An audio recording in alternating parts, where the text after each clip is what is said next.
Hola, mi nombre es Marjorie Cuello, estudiante de la carrera de Radiotecnología en la Universidad Nacional Autónoma de Honduras. Lo que les voy a presentar hoy es un sistema esquemático del circuito del tubo de rayos X.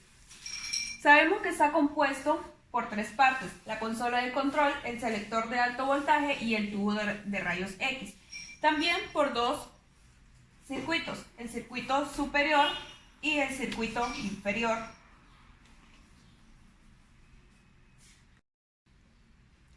Tenemos lo que es el conector, que ese es el que nos provee la energía producida desde la ENE. Este puede ser de 340, 380 y hasta 220 voltios. Luego pasamos a lo que es el monitor de línea, que este se encarga de verificar que esté totalmente suministrado a los 220 voltios. También este le dice al compensador de línea, cuando ocupamos 220 voltios y solo nos dan 210, entonces lo que hace el compensador de línea es suministrar esos 10 voltios que nos faltan para que esté completo en su totalidad. Luego pasamos a lo que es el autotransformador. Se divide en selector de KVP principal y selector de KVP secundario. Digamos que queremos tener una técnica de 75 kVp. Entonces, al pasar la energía por aquí, el selector de KVP principal nos da 70 voltios y el selector de KVP secundario nos da los 5 voltios para el total de 75 voltios. Luego pasamos al contador de KVP, que se preguntarán que por qué está en lado de la consola de control y no en el sector de alto voltaje. Pues es porque aquí la energía es más manejable y más segura. Es más fácil ubicar 75 voltios aquí que ubicar 75.000 voltios. Luego tenemos lo que es el circuito de selector temporal. Desde la consola nos va a decir cuánto tiempo va a estar expuesto el paciente a un estudio radiográfico.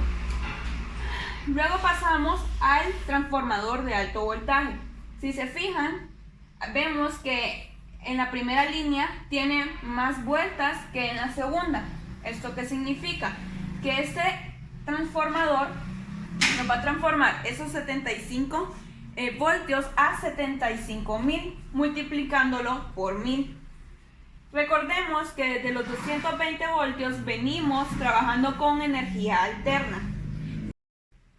Al pasar esos 75 voltios por el transformador de alto voltaje, pasa al rectificador. El rectificador lo que hace es convertir la energía alterna en energía directa, porque esa es la que necesitamos para que funcione el tubo. Luego pasamos a lo que es el contador de mA, que se mide la corriente, o sea, el flujo de electrones que va a salir desde el cátodo hasta el ánodo. Luego de eso pasamos los 75.000 voltios a estos sistemas de rectificación, que lo que va a hacer es pasar toda esa corriente a la parte positiva del tubo, o sea, el ánodo. Una vez la energía pasa por el autotransformador, suponemos que aquí tenemos 100 voltios, pero como sabemos, el filamento del cátodo solo trabaja con 9 a 12 voltios. Entonces, lo que va a hacer este selector de mA es seleccionar una resistencia mayor para que la corriente lo disminuya. Y lo podemos ver en este transformador, que a diferencia del primero, este tiene mucho más vueltas en el primario que en el secundario. Esto no quiere decir que esos 100 voltios van a ser transformados de 9 a 12. Luego pasamos a lo que es el lector de punto focal. Este lo vamos a seleccionar desde la consola. Vamos a elegir si queremos trabajar con un foco fino o un foco grueso.